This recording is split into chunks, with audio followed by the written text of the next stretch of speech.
ಕರ್ನಾಟಕದಲ್ಲಿ ಕಾವೇರಿ ಹೋರಾಟದ ಕಿಚ್ಚು ಜ್ವಾಲಾಮುಖಿಯ ರೂಪವನ್ನು ತಾಳಿದೆ. ಈ ನಡುವೆ ರಾಜಧಾನಿ ಬೆಂಗಳೂರಿನಲ್ಲಿ ಕಾವೇರಿ ಹೋರಾಟ ತಮಿಳು ಸಿನಿಮಾಗಳ ಕಡೆ ವಾಲಿದೆ. ಬೆಂಗಳೂರಿನಲ್ಲಿ ತಮಿಳು ಶೋಗಳು ಇದ್ದ ಕಡೆ ಕನ್ನಡ ಪರ ಸಂಘಟನೆ ಹೋರಾಟಗಾರರು ಪ್ರತಿಭಟನೆಯನ್ನು ಮಾಡಿದ್ದಾರೆ.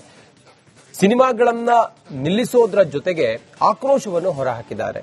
ಇದೆಲ್ಲದರ ಕುರಿತು ಒಂದು ಕಂಪ್ಲೀಟ್ ರಿಪೋರ್ಟ್ ಇಲ್ಲಿದೆ ನೋಡಿ.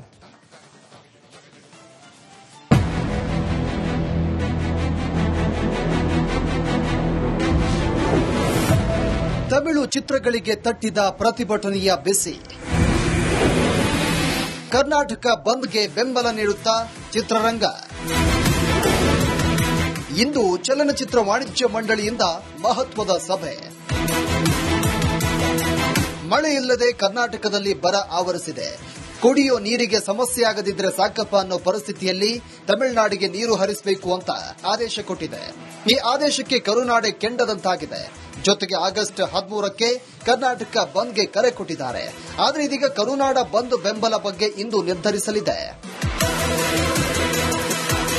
ಒಂದು ಕಡೆ ಹೋರಾಟಗಾರರು ಕರ್ನಾಟಕ ಬಂದ್ಗೆ ಪ್ಲಾನ್ ಮಾಡ್ತಾ ಇದ್ರೆ, ಮತ್ತೊಂದು ಕಡೆ ಬೆಂಗಳೂರಲ್ಲಿ ತಮಿಳು ಸಿನಿಮಾ ಪ್ರದರ್ಶನಕ್ಕೆ ಆಕ್ರೋಶ ಹೊರಹಾಕ್ತಾ ಇದ್ದಾರೆ. ಕಾವೇರಿ ಗಲಾಟೆ ಯಾವಾಗಾದರೂ ತಮಿಳು ಸಿನಿಮಾಗಳ ಶೋಗಳು ಕ್ಯಾನ್ಸಲ್ ಆಗ್ತವೆ. ಅದೇ ರೀತಿ ಈಗಲೂ ಎಚ್ಚೆತ್ತಿರುವ ಪೊಲೀಸ್ ಇಲಾಖೆ ತಮಿಳು ಸಿನಿಮಾಗಳ ಶೋಗಳು ಇದ್ದ ಚಿತ್ರಮಂದಿರಗಳಿಗೆ ನೋಟಿಸ್ ನೀಡಿ ತಮಿಳು ಸಿನಿಮಾಗಳ ಶೋಗಳನ್ನು ನಿಲ್ಲಿಸುವಂತೆ ಸೂಚನೆ ಕೊಟ್ಟಿದ್ದಾರೆ.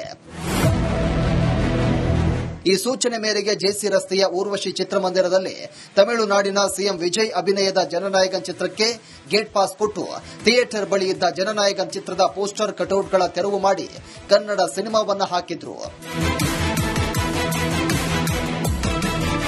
ಪರಿಸ್ಥಿತಿ ಕೈಮೀರುವ ಹಂತಕ್ಕೆ ಹೋಗಬಾರದು ಅಂತ ಪೊಲೀಸರು ಬೆಂಗಳೂರಿನ ಬಹುತೇಕ ಚಿತ್ರಮಂದಿರಗಳಿಗೆ ಮುನ್ನೆಚ್ಚರಿಕೆ ನೀಡಿದ್ರು. ಪೂರ್ಣಿಮಾ ಚಿತ್ರಮಂದಿರಕ್ಕೆ ನುಗ್ಗಿ ವಿಜಯ್ ಪೋಸ್ಟರ್ಗಳನ್ನು ಹರಿದು ಹಾಕಿ ಆಕ್ರೋಶ ವ್ಯಕ್ತಪಡಿಸಿದ್ರು. ಕೂಡಲೇ ಅಲರ್ಟ್ ಆದಂತ ಪೊಲೀಸ್ ಸ್ಥಳಕ್ಕೆ ಆಗಮಿಸಿ ಪ್ರತಿಭಟನಾಕಾರರ ಮನವೊಲಿಸಿ ವಾಪಸ್ ಕಳಿಸೋದರ ಜೊತೆಗೆ ತಮಿಳು ಚಿತ್ರ ಜನನಾಯಕನ್ ಪ್ರದರ್ಶನ ರದ್ದು ಮಾಡಿಸಿದ್ರು. ಅತ್ತ ಚಿತ್ರಮಂದಿರಗಳ ಬಳಿ ಕನ್ನಡ ಪರ ಹೋರಾಟಗಾರರು ತಮಿಳು ಚಿತ್ರಗಳ ವಿರುದ್ಧ ಸಿಡಿದು ನಿಂತರೆ, ಇತ್ತ ಫ್ರೀಡಂ ಪಾರ್ಕ್ನಲ್ಲಿ ಹಿರಿಯ ನಟ ಡಿಂಗ್ರಿ ನಾಗರಾಜ್ ನೇತೃತ್ವದಲ್ಲಿ ಪೋಷಕ ಕಲಾವಿದರು ಕಾವೇರಿ ನೀರಿಗಾಗಿ ಪ್ರತಿಭಟನೆ ಮಾಡಿದ್ರು. ಖಾಲಿ ಕೊಡಗಳನ್ನು ಹಿಡಿದು ತಮಿಳುನಾಡಿನ ವಿರುದ್ಧ ಆಕ್ರೋಶ ವ್ಯಕ್ತಪಡಿಸಿದ್ರು. ಯಾವುದೇ ಕಾರಣಕ್ಕೂ ಕಾವೇರಿ ನೀರನ್ನು ತಮಿಳುನಾಡಿಗೆ ಬಿಡಬಾರದು ಅಂತ ಪ್ರತಿಭಟನೆ ಮಾಡಿದ್ದಾರೆ. ಆಗಸ್ಟ್ 13ಕ್ಕೆ ಚಿತ್ರರಂಗವು ಬಂದ್ ಆಗುತ್ತಾ? ಇದಲ್ಲದೆ ಕನ್ನಡ ಪರ ಹೋರಾಟಗಾರರು ಆಗಸ್ಟ್ 13ರಂದು ಕರೆ ನೀಡಿರುವ ಕರ್ನಾಟಕ ಬಂದ್ಗೆ ಸಪೋರ್ಟ್ ನೀಡಬೇಕಾ ಬೇಡವಾ ಎಂಬ ವಿಚಾರಕ್ಕೆ ಕರ್ನಾಟಕ ಚಲನಚಿತ್ರ ವಾಣಿಜ್ಯ ಮಂಡಳಿ ಸಭೆ ಕರೆದಿದ್ದು, ಇಂದು ಸಭೆಯಲ್ಲಿ ಆಗಸ್ಟ್ 13ರಂದು ಕರ್ನಾಟಕ ಬಂದ್ ಜೊತೆ ಕನ್ನಡ ಚಿತ್ರರಂಗವು ಬಂದ್ ಆಗುತ್ತಾ ಕಾದು ನೋಡಬೇಕು.